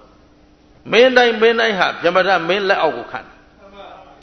ရှင်းမလားအေးအဲ့ဒါလို့နေကြရင်နဲ့အချိန်ကာလတော်တော်လေးကြာတော့နှစ်ပေါင်း340ပေါ့လေဆင်ကလည်းအသက်100 120လောက်ရှိတာဟုတ်ဗျခုခေတ်အဲ့ဒီခေတ်ကတော့ဘယ်လောက်တမ်းမှမသိဘူးအဲ့တော့ဗာရာဏသီမင်းရဲ့မိဖုရားကြီးမှာဖုရားအလောင်းပရိသေတွေနေတယ်ခုမှဖုရားအလောင်းကလာနော်ဘယ်သူပရိသေနေလဲဖုရားအလောင်းပရိသေတွေနေတော့6လကြော်လောက်လဲရောက်ကောရှင်ဘုရင်ကနတ်ရွာဆန်သွားခုနပြမတမင်းကြီးပါပြတော့နတ်ရွာဆန်တယ်ဆိုတာဘုရင်မို့လို့ပြောရတယ်တကယ်တော့သိတာပါပဲရှင်းသလားဒါပေမဲ့ပြမတမင်းကြီးကတရားမျှတစွာအုပ်ချုပ်ပြီးတိုင်းသူပြည်သားတွေအလုံးကိုရင်ဝယ်သွားခဲ့သို့အုပ်ချုပ်ပြီးတော့မျှတမှန်ကန်တဲ့မင်းဆိုရင်တော့သေချာပေါက်နတ်ရွာဆန်တာပေါ့ရှင်းတယ်နော်ကောင်းပြီအဲ့ဒီတော့မှဘုရားလောင်းပရိသေတွေနေရှင်ဘုရင်သေးတယ်ဆိုတော့သတင်းကြတော့အားလုံးကမူကြီးမရတွေတိုင်ပင်ကြတယ်နှစ်ပေါင်း340ဒီရှင်ဘုရင်နဲ့ဒီဆင်ပြူတော်ဟာအမတန်မှရင်းနှီးကြတော့ဒီမင်္ဂလာဆင်ပြူတော်ကိုငါတို့သွားအသိပေးရင်နှလုံးကွဲပြီးသေလိမ့်မယ်သူကသိတတ်တဲ့ဆင်ကိုဗျအဲ့တော့ငါတို့မပြောကြစို့နဲ့ထားတော့ရှိသေးတယ်ဒီသတင်းကဘလို့ပေါက်ကြသွားလဲမသိဘူးအိမ်နီးချင်းကောသလမင်းကသိသွားနော်အဲ့တော့ကောသလမင်းကသိတော့ချက်ချင်းပဲခြိတက်လာပြီးတော့တိုင်းပြည်ဝိုင်းအောင်ဗာရာဏသီပြည်စစ်ထိုးမလားတိုင်းပြည်အမလားလုပ်ပြီရှင်းတယ်နော်ဆိုတော့အလုံးမူကြီးမရတွေတိုင်မကြတယ်ဟာဘယ်လိုလုပ်မလဲတို့မှဘယင်လည်းမရှိဘူးဘယင်မရှိဘူးဆိုတော့သတင်းကလည်းဟောကြားသွားပြီအဲ့တော့တိုင်းပြည်ကိုဘာတွေဝိုင်းနေတိုင်းပြည်ဘာတွေဝိုင်းနေရန်သူတွေဝိုင်းနေတယ်တိုင်းပြည်ဘသူတွေဝိုင်းနေတော့ဘယ်လိုလုပ်ကြမလဲမင်းလည်းမရှိဘူးနော်အဲ့ဒါလိုဖြစ်နေတဲ့ခါကျတော့မှမူကြီးမရတွေတိုင်မယ်လေမိဖုရားကြီးအင်္ဂါရုပ်ကိုအကဲခတ်လိုက်တော့နောက်တစ်ပတ်ဆိုရင်မွေးမယ်ဟုတ်ပြီနော်မိဖုရားကြီးကလည်းတခြားမဟုတ်ဘူးမေတော်မာယာအလောင်းအဲ့တော့နောက်တစ်ပတ်ဆိုရင်မွေးလိုက်မယ်ဆိုတော့နေဦးကွာငါတို့တိုင်မရကောသလမင်းကိုငါတို့စာကြုံပါမယ်တပတ်တိစောင့်ပါနော်ရှင်ဘုရင်ကြီးမရှိတော့ပေမဲ့သူ့မျိုးဆက်ကြံရစ်ပါလေအဲ့တော့မိဖုရားခေါင်ကြီး9ရက်ပြည့်လို့မွေးတဲ့အခါမှာယောက်ျားလေးဖြစ်ရင်စစ်တိုက်မယ်မိန်းကလေးဖြစ်ရင်ပြည်အပ်မယ်ရှင်းသလားမိန်းကလေးဖြစ်ရင်ဘုရင်မျိုးဆက်ကပြတ်ပြီဟုတ်ဗျအဲ့တော့ယောက်ျားလေးဖြစ်ရင်မလုပ်မယ်စစ်ထိုးမယ်ဆိုကြင်ညာလိုက်တော့ကောသလမင်းကလည်းသဘောတူတယ်ကောသလမင်းကသဘောတူဆိုသူကလည်းရှင်မဟာမောက္ကလန်အလောင်းဒါကိုသဘောကောင်းတာပေါ့သူမင်္ဂလာလို့ဆိုဘယ်စောင့်နေလိမ့်မလဲရှင်းလားအေးစိတ်ဓာတ်ခွန်အားရှိသူမှန်ကန်သူတွေကမှန်ကန်တဲ့အကျင့်ကိုကျင့်အဲ့တော့9ရက်စောင့်ပါဆိုစောင့်ရဲ့မင်းတို့ခေါင်းဆောင်မရှိသေးတဲ့တိုင်းပြည်နဲ့ငါမတိုက်ဘူးစောင့်တယ်စောင့်တော့ကံအားလျော်စွာပဲ9ရက်ပြည့်တဲ့နေ့မှာဘုရားအလောင်းသရိုသားလေးမွေးတယ်မွေးလိုက်တယ်ဆိုရင်ပဲတိုင်းသူပြည်သားတွေရောမူကြီးမရသေနာပရိသီရောစစ်သည်စစ်သားတွေရောအကုန်လုံးပျော်ပြီးတော့ကြောက်ရွံ့ခြင်းကင်းလာတယ်တွန့်ဆုတ်ခြင်းကင်းလာတယ်โอเคငါတို့ဘယင်လေးမွေးလာပြီဆိုတော့တ တွန်းဆုံနေတဲ့စိတ်တွေအကုန်လွင့်ပြောက်သွားတဲ့အတွက်သူ့နာမည်အလီနာစိတ်ဓာတ်ရှင်းသလားရှင်းတယ်နော်တွန်းဆုပ်တဲ့စိတ်ဆုံးနေတဲ့စိတ်တွေကြေပြောက်ကုန်လို့ပါတယ်လေအလီနာစိတ်ဓာတ်ဇတ်တော်နာမည်ကအလီနာစိတ်ဓာတ်ဇတ်လို့ခေါ်ပါတယ်တရားကောင်းစဉ်လာဆောင်သူများကအလီနာစိတ်ဓာတ်ဇတ်လို့ရေးနိုင်ပါတယ်နော်နောက်ကိုထုံးမှာပဲကောင်းစဉ်တစ်မျိုးပေးမယ်ရှင်းတယ်နော်ဒါလည်းတခါလည်းပြောရတာမဟုတ်သူတို့အကြာကြီးစောင့်နေရတခါလေးကြပြင်းနေကြတာအဲ့ဒါခုပြောပြလိုက်မယ်အလီနာစိတ်ဓာတ်ဇတ်နော်တွန်းဆုပ်ခြင်းကင်းတဲ့မင်းသားလေးကိုမွေးတဲ့အတွက်အားလုံးကမင်းသားမဟုတ်တော့ဘူးသူဘယင်ဖြစ်တော့မှာဟင်သူ့အဖေဘယင်မရှိတော့ဘူးဆိုတော့အားလုံးဘယင်သားတော်မွေးတယ်ဟေးတိုက်ထွက်တိုက်ပြီတိုက်ပင်တိုက်ညာတော်လည်းပဲတိကျသေးကြတဲ့ leadership ခေါင်းဆောင်မရှိဘူးမရှိတဲ့အခါအနှဲငယ်အင်အားများပေမဲ့အနှဲငယ်ရှုံးဟုတ်ပြီနော်တိုက်ပွဲကအနှဲငယ်လေးရှုံးလာတော့မူကြီးမရသေနာပတိတွေကြံစီမိဘခေါင်ကြီးကျုပ်တို့နေတိုင်းတိုက်နေတိုင်းနည်းရှုံးနေတယ်ဒီတိုင်းဆိုကြာရင်လုံးပါလိမ့်မယ်တိုက်တိုင်းရှုံးနေတာဟုတ်ဗျတခါမှမအောင်ပါရဏသီကောသလနဲ့တိုက်တာရှင်းတယ်နော်တိုက်ထွက်ပြန်ပြီခြာဟေးခြာအိုးဆိုရှုံးပြန်ပြီပြန်ဆုတ်လာပြန်မတိကျတဲ့ခေါင်းဆောင်မရှိအဲ့တော့တိုက်ရှုံးပြန်ပြီနော်တိုက်ဆိုလုံးပါမယ်ဘယ်လိုလုံးမလဲကျွန်တော်တို့စင်ပြူတော်ကိုအသိမပေးလို့မရတော့ရှင်းလားအတိတ်ကအဲ့ဒီခေတ်ကစင်တက်ကအကြီးဆုံးကိုအဲ့တော့ဟိုဘက်ကလည်းစင်တက်ကိုအားထားတော့ဒီဘက်ကစင်ပြူတော်ထွက်ရင်ဟိုဘက်ကစင်တက်ပြက်စင်တက်ပြက်ပြီဆိုတာနဲ့ဒီတိုက်ပွဲနိုင်ပြီရှင်းတယ်နော်ရှင်းပြီးတာပဲအဲ့တော့စင်ပြူတော်ကိုသွားပြီးတော့ပြောမှဖြစ်မယ်မေတော်ကြီးကိုသွားပြောကြတော့အေးကောင်းပြီဒါဖြင့်ငါကိုယ်တိုင်ပြောမယ်သွားဆိုပြီးတော့အလီနာစိတ်ဓာတ်ဖရာအလောင်းမင်းသားလေးကိုပွေ့သွားပြီးတော့စင်ပြူတော်ရှေ့မှာချစင်ပြူတော်လည်းကြည်နေအသင်စင်ပြူရှင်မင်းတဲ့စင်ပြူမင်းကြီးပေါ့သူ့ကိုနိုင်ပြီးတဝက်ပေးထားတာဟုတ်နော်စီးစိမ်တဝက်ပေးထားတာအသင်ရဲ့အဆွေခင်မွန်းဖြစ်တဲ့ဗျမရမင်းကွယ်လွန်ပါပြီအဲ့ဒီကျမှအသိပေးတာဟုတ်ပြီနော်အခုလဲတိုင်းပြည်ကိုရန်သူတွေဝိုင်းထားပါပြီအဲ့တော့ကျွန်တော်မျိုးတို့မှလည်းတိုက်တိုင်းရှုံးနေပါတယ်ရှင်းတယ်နော်အဲ့တော့အသည့်အဆွေခင်မောမှာဟောဒီသားကလေးကြံရစ်ပါဒါဟာအရှင်ရဲ့အဆွေခင်မောသားဖြစ်တဲ့အတွက်အရှင်ရဲ့သားပါပဲအရှင်သားကိုအရှင်စောင့်ရှောက်တော်မူပါဆိုတော့မင်းကြီးကစင်ပြူကြီးကတခါတည်းအလီနာစိတ်ဓာတ်မင်းသားလေးကိုနှမောင်းနဲ့ပွေဖိုင်းပြီးတော့ဥကင်းပေါ်မှာတင်းပြီးတော့ငိုတယ်။ဩသိတတ်လိုက်တယ်နော်။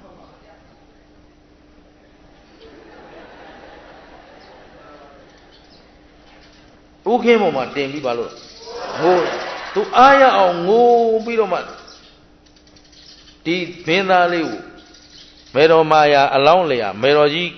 ရှင်ခွင်ထဲကိုသေချာပြန်အပ်တယ်အပ်ပြီးတော့မှဇတ်ဆိုထပြီးသူစစ်ထွက်ရှင်းတယ်နော်သူကျေးဇူးရှင်သေသွားပြီဆိုတာသိတော့တခါတဲ့ဥကင်းပေါ်မှာကျေးဇူးရှင်ရဲ့သားအရှင်သခင်ဘုရင်ကိုတခါတဲ့ဥကင်းပေါ်မှာမြောက်ဒါသူနန်းတင်လိုက်ရှင်းတော့နန်းတင်ပြီးတဲ့နောက်မှာတခါတဲ့အားရအောင်ငိုပြီးတော့မှဆင်းပြူတော်သည်မိဖုရားကိုအပ်ပြီးတော့စစ်ထွက်အဲ့ဒီမှာချမ်းညိုဝတ်စုံနဲ့စစ်ဝတ်တန်စာတွေဘေးကနေအကုန်ဝတ်ပေးလိုက်ပြီးတော့မြို့တကားဖွင့်ပြီးတော့ထွက်ပြီးဂျိုးကြာသံနဲ့ဆင်ဟာအော်လိုက်တယ်ဆိုရင်ပဲဟိုဘက်ကဆင်တတ်ပြတ်တာရှင်းလားအားလုံးကိုလူရောတိရစ္ဆာန်တွေပါတုံလုံးခြောက်ချသွားတဲ့အချိန်မှာဇက်ခနဲ့တခါနဲ့စစ်တလင်းထဲကိုထိုးဝင်သွားပြီးတော့ကောသလမင်းကိုရောင်ကဆွဲဖမ်းချတာ ရှင်းသလားဘယင်မိပြီဆိုဒီပွဲပြီးပြီပေါ့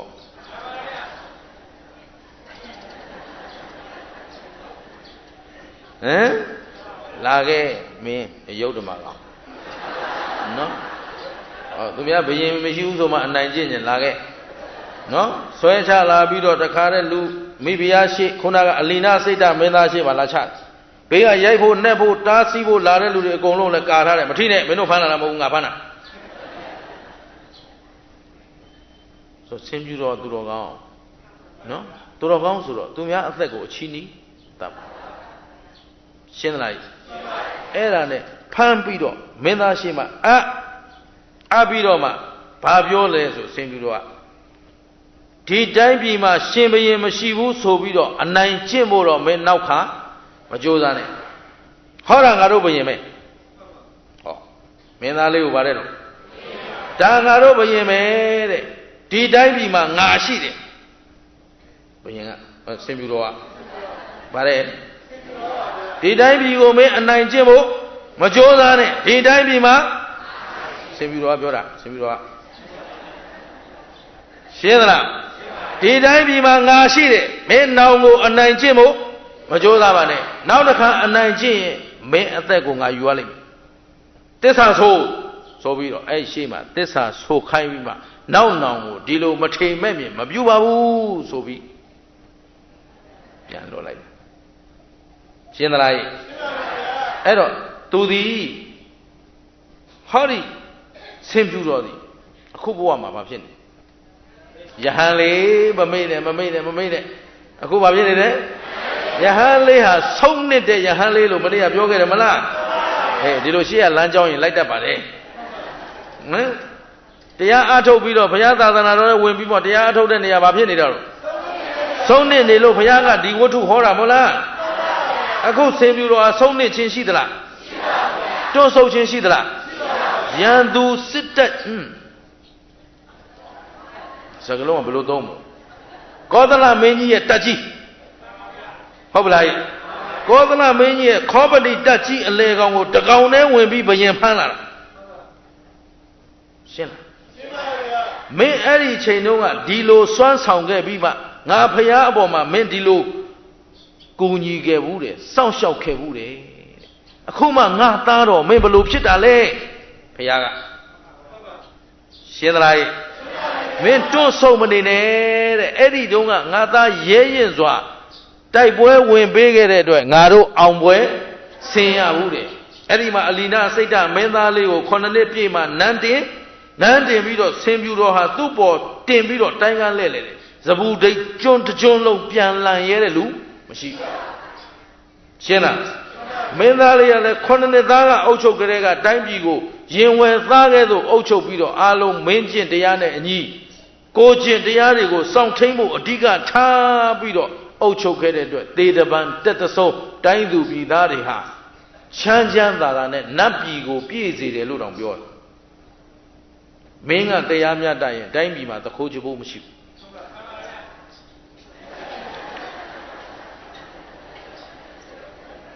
သူထုံးစံလေးရလေမင်းကသာကိုကျင့်တရားညီပြီးတရားမြတ်တတ်ရင်တခိုးချဖို့မရှိဘူးခုတော့အိမ်ထဲရပ်ထားတဲ့ကာမိကွက်ဖြုတ်ခိုးသွားရှင်းလားသဘောပေါက်သလား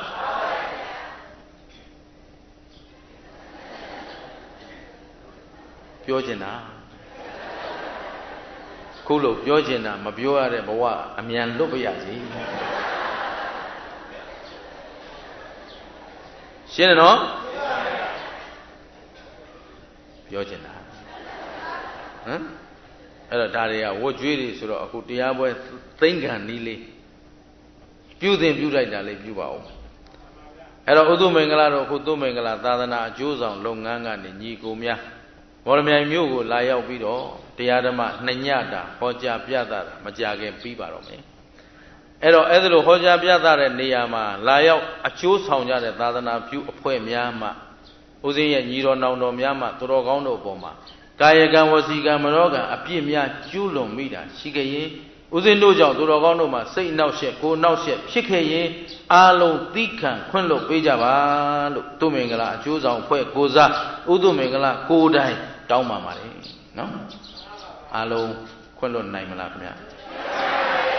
အာလုံးခွင့်လွတ်ပေးပါနော်အဲ့တော့ဓမ္မောဇသာသနာအကျိုးဆောင်အဖွဲ့ကြီးနဲ့ဒီနေ့မော်လမြိုင်မြို့နယ်သူနယ်သားအပေါင်းတို့ကလည်းဦးဇင်းတို့အပေါ်မှာကာယကံဝစီကံမနောကအပြစ်များကျူးလွန်ထားမိတာရှိရင်အကျွင်းမဲ့သီးခံခွင့်လွတ်ပါတယ်ကြိုက်သလိုစော်ကားနိုင်ပါတယ်သူမင်္ဂလာဘာမှဖြစ်ပါဘူးရှင်းသလားအားလုံးကိုအပြစ်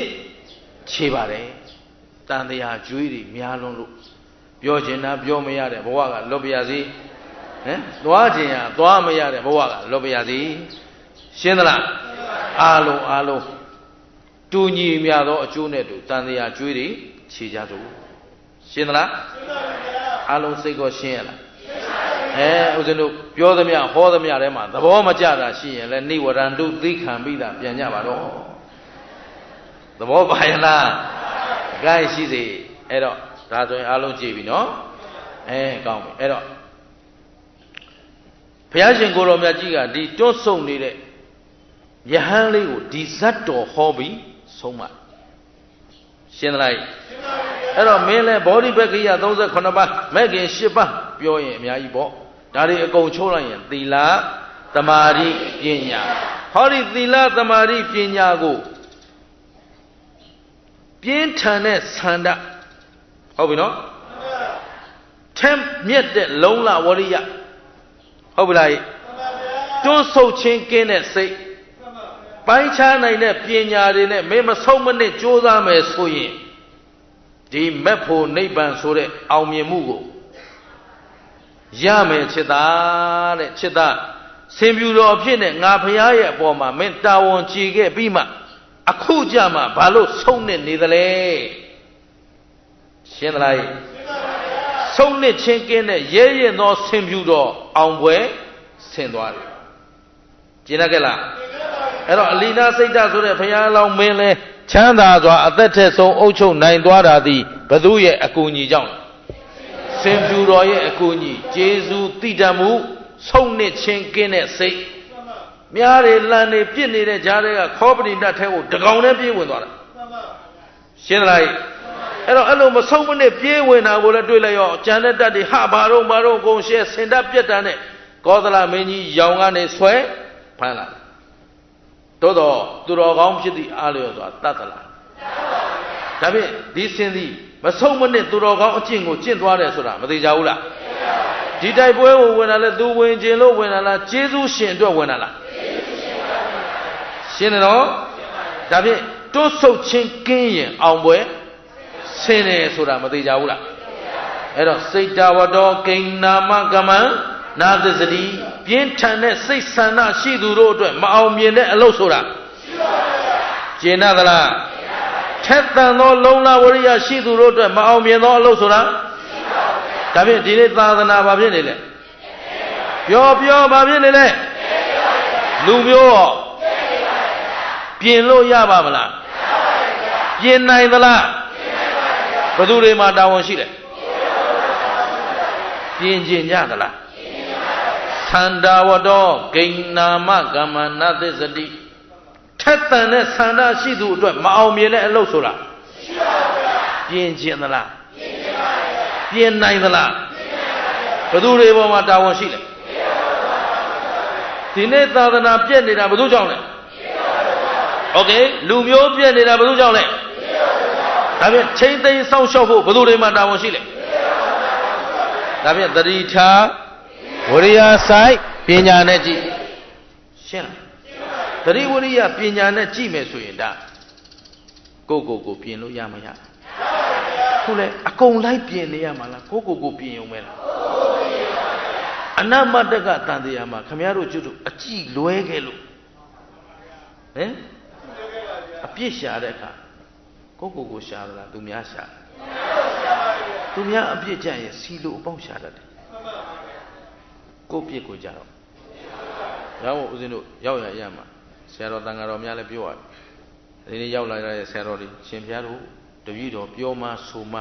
သာသနာနဲ့မအပ်ဆက်တဲ့စကားများရှိရင်အချိန်မရွေးဆုံးမတော်မူကြပါဗျာဘုရားတပည့်တော်အခုစာကြည့်ခြင်းလည်းမရဘူးဗျပြေးလွှားနေရဟိုးတုန်းကတော့စာအုပ်နဲ့တိုက်ဆိုင်ပြီးတော့တပည့်တော်တို့ရှေ့ကျမ်းနောက်ကျမ်းအလယ်ကျမ်းညှိနှိုင်းပြီးမှဘုရားတပည့်တော်ဟောပါတယ်အခုတော့စာအုပ်ဖတ်ချိန်တောင်မရပါဘူးအဲ့တော့အမှားရွေးများပါရင်ပြောကြပါဘာလို့လဲဆိုတော့ကိုယ့်အပြစ်ကိုတော့မြင်တတ်ဘူးဟင်သူများသာရှောက်ရှောက်ပြောတာဟုတ်ပလားလောကမှာအဆုံးမရခက်ဆုံးကဘာလို့လဲသဘောပေါက်တယ်နော်အဲ့တော့အခုလဲခင်ဗျားတို့တာဝန်ဟာလွယ်တယ်လို့တော့မထင်လိုက်ပါနဲ့ဟင်ဘသူကိုဘသူတာဝန်ယူရအားလုံးလားတယောက်တည်းလားဘသူကိုကိုတယောက်တည်းပဲတာဝန်ယူပါအများအတွက်ဘာမှမလုပ်ပါနဲ့ဟမ်ရှင်းတယ်နော်ရှင်းပါဗျာဦးဇင်းတို့လည်းသူများကိုလိမ်မာအောင်ဆုံးပါတတ်တယ်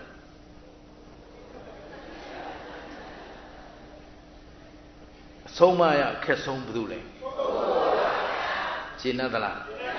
အဲ့ဒါနဲ့ပတ်သက်ပြီးနောက်ထပ်ဒုတိယမေးခွန်းစောစောပထမမေးခွန်းပြောခဲ့ပြီဒုတိယမေးခွန်းလေးမှာရှင်ဖျားတဲ့သုလသောတာပန်သည်တဘဝနှစ်ဘဝအပယ်မလားဘူးလို့ပြောပါတယ်အဲ့တော့တပည့်တော်ကပြောတယ်တဘဝနှစ်ဘဝပဲအပယ်မလားတာဟိုဘက်အပယ်ပြန်ပြီးရောက်နိုင်သေးတယ်သတိထားဆိုတော့တပည့်တော်ရဲ့ဓမ္မမိတ်ဆွေကဒီလိုမဟုတ်ဘူးတဲ့သုလသောတာပန်ဖြစ်ပြီးရင်တဘဝနှစ်ဘဝမဟုတ်ဘူးကွာဒီပုဂ္ဂိုလ်ဘယ်တော့မှအပယ်မသွားတော့ဘူးဟိုဘက်ဆန်လမ်းမဲ့သွားတော့ဒီလိုပြောတယ်တဲ့အဲ့ဒီစကားနှစ်ရပ်ဘယ်ဟာအမှန်လို့အရှင်ဘုရားဆိုမလဲဘုရားလို့ဥဒုမင်္ဂလာကိုလာမေးပါတယ်အဲ့တော့ဥဒုမင်္ဂလာသာမတတ်ဘူးဆိုတာလည်းဝန်ခံမိသားပါအဲ့တော့ကိုသိတဲ့လောက်လေးဖြေပါတခါကြီးလို့နှစ်ခုလုံးမှန်တယ်ကျွမ်းတယ်နော်ဘာဖြစ်လဲနှစ်ခုလုံးမှန်ပါလေတစ်ခုကတခါကြီးစကားမှန်တယ်တဘဝနှစ်ဘဝအပယ်မလားဘူးလို့ပဲဆိုထားတဲ့အတွက်နှစ်ဘဝဟိုဘက်အာမမခံပါဘူးအချိန်မရွေးအပယ်ကိုပြန်ပြီးရောက်နိုင်ပါသေးတယ်ဒါတစ်ချက်ဒုတိယတခါကြီးပြောတဲ့စကားကလည်းသုလသောတာပန်ဆိုတာဒီဘယ်လိုပုဂ္ဂိုလ်လဲလို့သုံးသပ်ကြည့်ယုံနံဓမ္မကိုပိုင်းခြားသိပြီးတော့ယုံနံဤသင်္ခါရဖြစ်ပြက်သင်္ခါရဆိုတာဖြစ်ပြီးရင်ပြက်နေသင်္ခါရဆိုတာသူများပြုပြင်လို့ပေါ်လာတဲ့တရားအကြောင်းကြောင့်ဖြစ်တဲ့အကျိုးတရားကိုဘာခေါ်လဲသင်္ခါရတရားမာတာမာတာသင်္ခါရတရားဆိုတာအကြောင်းကြောင့်ဖြစ်လာတဲ့အကျိုးတရားကိုသင်္ခါရတရားအဲ့တော့သင်္ခါရတရားမှန်ရင်လည်းဖြစ်ပြီးရင်ရှင်းသလားအဲ့တော့သင်္ခါရတရားမှမြဲတယ်လို့မရှိဘူးရှင်းတယ်နော်အဲ့ဒီမမြဲခြင်းဖြစ်ချင်းပြက်ချင်းသဘောကိုပိုင်းခြားသိထားမှသုလာသောတာအဲ့ဒီဖြစ်ပြက်မြင်ထားသူတယောက်ကိုဘုရားကဂရဏီပေးထားတာရှိပါသေးတယ်လို့ဖြစ်ပြက်တစ်ချက်ကလေးမြင်ထားရင်ကျေးဇူးရှင်မိုးကုတ်ဆရာတော်ဘုရားကြီးဟောကြားတဲ့ဒေသနာတွေထဲမှာလည်းပါသေးတယ်ဖြစ်ပြက်တစ်ချက်မြင်မင်းတော်တော့ကွာရှင်းလားဒါလိုပြောထားတဲ့စကားရှိပါတယ်ဒါဟာဒီစကားရဲ့အတိမ်နဲ့ကိုဦးဇင်းတို့ပြန်လဲဆန်းစစ်ကြည့်ဘုရားကဖြစ်ပြက်မြင်ခြင်းရဲ့အကြောင်းကိုပြောထားတဲ့နေရာမှာဖြစ်ပြက်ယုတ်ဓမ္မနန္ဓမ္မတို့ဖြစ်ချင်းပြက်ချင်းသဘောကိုကိုယ်ပိုင်ဉာဏ်နဲ့ကိုယ်တိုင်ပိုင်းခြားသိသူသည်ဓမ္မသောတံအာပန္နောဣတိပိဓမ္မသောတံဓမ္မရေစည်းကြောင်းတဲ့သို့အာပန္နောတက်ရောက်စည်းဝင်သွားသည်အာပန္နောတက်ရောက်သွားသည်ဣတိပိဖြစ်၏ဓမ္မရေစည်းကြောင်းနဲ့ရောက်သွားပြီဘယ်ထဲရောက်သွားလဲစည်းလာသမျှမြစ်တွေမြစ်တရားနောက်ဆုံးဘယ်မှာပေါင်းသမုဒ္ဒရာထဲမှာပေါင်းသလိုဒီဓမ္မရေစည်းကြောင်းနဲ့ရောက်သွားသူတွေနိဗ္ဗာန်ကိုသာစိုက်တော့မယ်အဲ့ဒါဓမ္မသောတံအာပန္နောဣတိပိ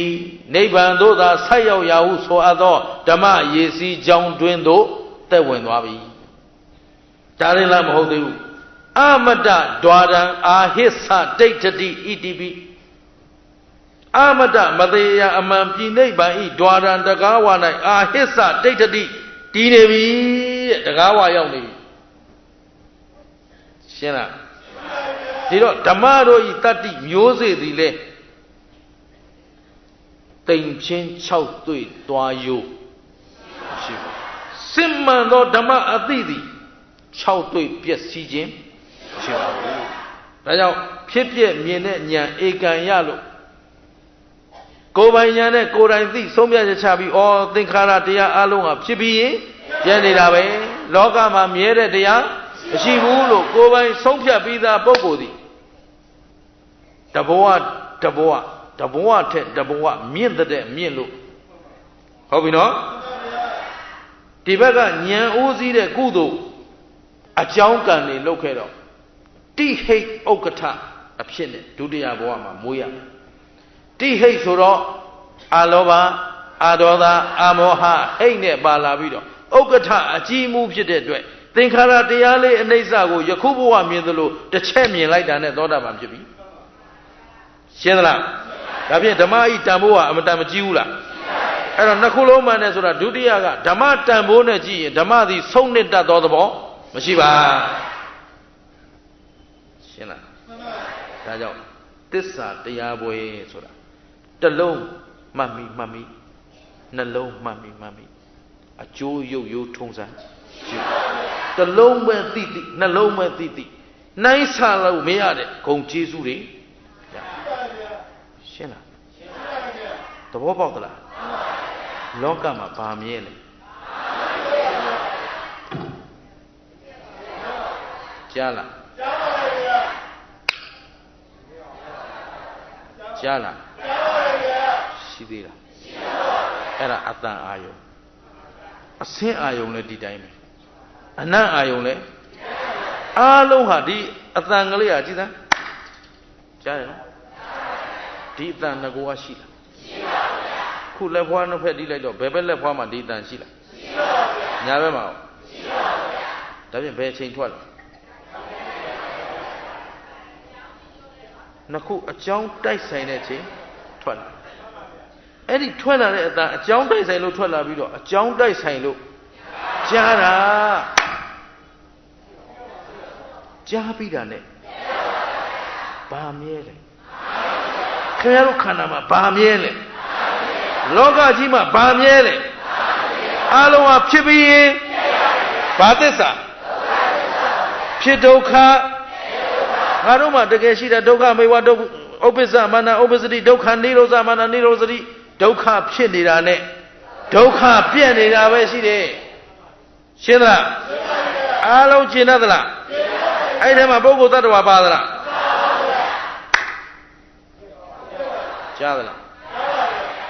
ယောက်ျားကြားတာလားမိန်းမကြားတာလားဘာကြားတာကြားစိတ်ကကြား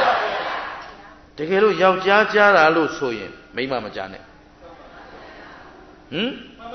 ဟိုကမိန်းမဆိုတဲ့လူတွေရောကြားလားမိန်းမကြားတာဆိုရင်ယောက်ျားမကြားနဲ့ဒီယောက်ျားတွေရောကြားလားကဲမိန်းမနဲ့ယောက်ျားကြားတာဆိုရင်ဘုန်းကြီးတွေမကြားနဲ့ဒါဖြင့်ကြားတဲ့ထဲမှာယောက်ျားမိန်းမပုဂ္ဂိုလ်တ attva ပါကြားတဲ့စိတ်ကြားတဲ့သဘောဆိုတာကဲကြည့်လေခုခင်ဗျားတို့တီးပြတာအချက်ပေါင်းကိုမနေတော့ကဲကြားလားပြသားအဲ့တော့မညာနဲ့နော်မကြားဘူးလားပြကတိကသနဲ့မကြားဘူးလားပြ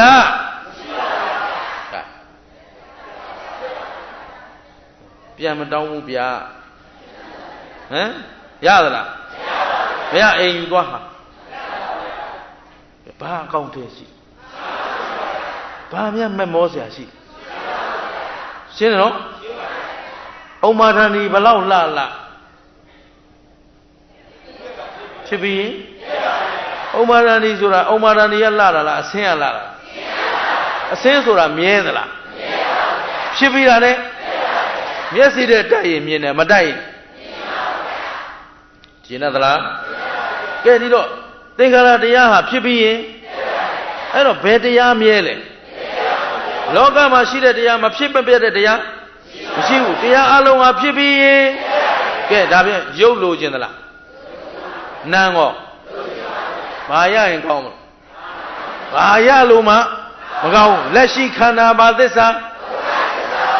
တန်တရားမတတ်လို့နောက်ရမယ့်ခန္ဓာရောအရင်တုန်းကရောဒ ဒါဖြင့်ခင်ဗျားတို့အရင်တော့ကဘာနဲ့နေခဲ့တော့ဒုက္ခသစ္စာနဲ့နေအခုရောကသံတရားမဆုံးသေးရင်နောက်တော့ဘယ်ဘဝထူးတော့ဘယ်တော့ထူးမလို့ဘယ်တော့မှမထူးဘူးခန္ဓာမှန်ရင်ဘာသစ္စာသိတဲ့ဉာဏ်ကဒီအသိရထားတဲ့လူဟာနောက်ထပ်ဓမ္မအပေါ်မှာဆုံးနစ်ခြင်းရှိအောင်မလားဖရာအပေါ်မှာဟောဆုံးနစ်တဲ့စိတ်တွေရှိအောင်မလားဦးဇင်းတို့မေးရင်ဖရာအပေါ်မှာတန်တရားလုံးလုံးမရှိပါအကျွမ်းမဲ့ယုံပါ၏ရှင်းသလားဒါကြောင့်တပါးသောလွယ်မားသောအသိများကိုလည်းပြတ်သားစွာပြောပါ၏ဘာလို့လဲအကျွမ်းမဲ့ယုံလို့ပြောတယ်ရှင်းသလားဒီယူဆဒီယူဆတာမို့ရှင်ဘုရားရိုးရာနတ်တဲ့ရိုးရာနတ်လည်းမရှိပါနော်ရိုးရာနတ်ဖြစ်လာရခြင်းအကြောင်းရင်းကစောစောကတော့ရှင်းပြလိုက်တယ်အခုလူလေကောင်ဆိုတော့နည်းနည်းခက်နေတယ်ပြောပြလိုက်ဦးမယ်နော်မတတ်နိုင်တော့ပါဘူးနော်အခုဘယ်ဘဲမောင်တင့်တယ်တို့ကနေစပြီးတော့အခုဆောင်းသမားဥရှင်ကြီးတို့ဘာညာကွိကွရှောက်လောက်တာတွေအကုန်လုံးဟာသူများအသက်ခံရလို့သိတာသူများဆိုတာတခြားမဟုတ်ဘူးရှင်ဘရင်ရုပ်ကတတ်တာဟုတ်ပြီနော်ဘယင်တွေဟာလူစွမ်းကောင်းမထားဘူးအဲ့တော့အဲ့ဒါတွေကိုတတ်ပြစ်လိုက်တဲ့အတွက်တိုင်းသူပြည်သားတွေဟာဒီဘယင်တွေပေါ်မှာစိတ်နာလုံးလို့ဒင်းတို့ကိုဘယ်လိုလက်စားပြန်ချေမလဲဆိုစဉ်းစားပြီးတော့သူတို့တတ်တဲ့လူတွေအကုန်နတ်ဖြစ်ဆိုတော့ဟိုဟာတွေနတ်ဖြစ်တော့ဘယင်မှာကိုးကွယ်ရတယ်နမကရောကွာအဲ့ဒါပဲရှင်းမလားအဲ့တော့အမှန်ကိုအမှန်တိုင်းပြောပြမှာဖြစ်မှာအဲ့တော့ तू ကမိဆိုင်လည်းမဟုတ်ဘူးဖားဆိုင်လည်းမဟုတ်ဘူးခင်ဗျားတို့မိဘဘယ်သူလဲလို့သိကျင်ရင်တော့ဇဝိုင်းကြီးကြည့်ခင်ဗျာဟောတယ်မှာရှင်းသလားဒါအဖေရင်းနဲ့အမေရင်းခင်ဗျာဟိုခုဘဝတော်နေတာတွေကမိတွေးနဲ့ပထွေးရှင်းသလားဟောဒီမှာအမေရင်းဖေရင်းကဝိဇ္ဇာနဲ့တဏမသိတာကခင်တာကတန်တရားမှာမူလနှစ်ဖြာပါနဲ့ပါလဲအဲ့ဒါအမြင့်မူလနှစ်ပါးပဲဒီနှစ်ပါးမတတ်နိုင်မချင်းဒီတန်တရားစခန်းမတတ်ရှင်းသလားအဲ့ဒါသတ်ဖို့ဆိုခန္ဓာဘယ်နှပါးကျင်းချုံးရင်ယုတ်တရားနဲ့ယုတ်နာနှစ်ပါးလည်းပဲချိန်ကြည့်ဖြစ်ပြီးရင်ဘာသစ္စာတော့သိတဲ့ဉာဏ်ကသိတဲ့ဉာဏ်မေဃသစ္စာလာရင်အဝိဇ္ဇာရှိအောင်မလားဟောမေဃလာတော့အဝိဇ္ဇာပယ်သွားတယ်အဝိဇ္ဇာပယ်ပြီဆိုရင်တဏှာလည်းဥပါဒံလည်းတွဲပြုတ်တာခွဲမပြုတ်ဘူးတဲ့ဆရာတော်ဘုရားကြီးကကြိုးနဲ့သိထားတယ်ရှင်းသလားကိလေသာသည်အဝိဇ္ဇာပါပြီဟဲ့ဆိုရင်တဏှာလည်းပါတယ်ဥပါဒံလည်းပါတယ်အဝိဇ္ဇာမှမပါသေးရင်တချို့ကတပည့်တော်တို့သိတော့သိတယ်တဲ့လောဘကလျှော့မရသေးတာဆိုတော့လောဘကလျှော့မရသေးရင်ဟောဒီအဝိဇ္ဇာလည်းမပါတာအသေးကြပဲရှင်းသလားမသိလို့လောဘကြီးနေတာသိရင်ကျင်တတ်သလားရှင်းရောရှင်းရလားဒါဖြင့်ငါတို့တန်တရားတစ်ခွင်မှာငါတို့အပေါ်မှာနှိပ်စက်လာတာဘယ်သူနဲ့ဘယ်သူတို့ဒီတရားနှစ်ပါးမပြုတ်မချင်းတန်တရားစခန်းမတတ်ကျင်တတ်သလားအဲ့တော့ဒါတွေပြုတ်ဖို့ဆိုတာနဲ့အလွယ်တကူပြုတ်ပါမလားကဲဒါဖြင့်ခုနစကားလေးပဲနှီးကုန်းချုပ်မယ်တကားကြီးရှေ့စကားလည်းမှန်တယ်နောက်စကားလည်းမှန်တယ်အဲ့တော့နှစ်ဘဝပြောထားတယ်ဟိုဘက်အပယ်ရောက်နိုင်တယ်ဒါလည်းမှန်တယ်သို့တော့ဓမ္မတို့ဤတတ္တိသည်တကယ်တရားဓမ္မသင်္ခါရတရားအနိစ္စကိုတကယ်မြင်တာပါဆိုရင်တော့ဒီပုဂ္ဂိုလ်သည်တဖြည်းဖြည်းဆံလန်းကိုသာသွားတော့မှာရှင်းတယ်နော်ဒါဖြင့်တပည့်တော်တို့ကဘယ်ဟာကိုစွဲချက်လက်ကင်ထားရမလဲလို့ခမည်းဆက်မေးရမှာလို့ခမည်းမေးခွန်းမှာလိုသေးတယ်လို့နှစ်ခုလုံးမှန်ရင်ဘယ်ဟာကိုတပည့်တော်တို့ကယူရမလဲဆိုရင်ပထမဟာကိုယူပါငါဟာသုလသောတာပန်ပဲအပေမလားနိုင်တော့ဘူးဆိုပြီးဝင်ကြွားလုံနေရင်တော့သွားပါလိမ့်ဦးမယ်တဲ့ဟုတ်ရှင်းသလားသုလသောတာပန်ဒီမြဲမြံသောနိယတမဟုတ်တဲ့အနိယတဖြစ်နေတဲ့အတွက်စိတ်ချရခြင်းမရှိပါဘူးဘာမှမန်ဝင့်စရာအကြောင်းလည်းရှိပါဘူးအဲ့တော့ဘုရားရှင်ကိုယ်တော်မြတ်ကြီးပြောခဲ့ပါတယ်အနာဂံဝယ်တီးတယ်ဆိုကာမြတ်နဲ့တင်းတိမ်နေရင်တောင်လူမိုက်လို့ဆိုခဲ့ပါတယ်ရှင်းသလားအနာဂံတီထားသူကနောက်ဆုံးဘယ်နှဘဝကြံသေးလဲ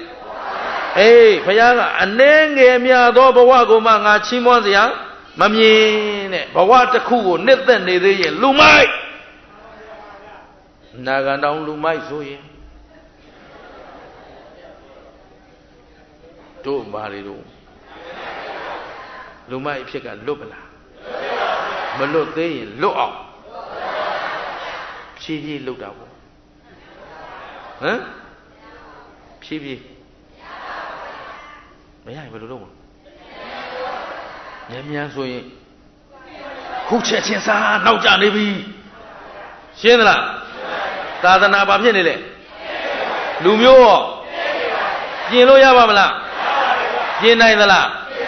ဘသူကိုဘသူတာဝန်ယူမဲ့ဘယ်အချိန်ကစရှင်းသလား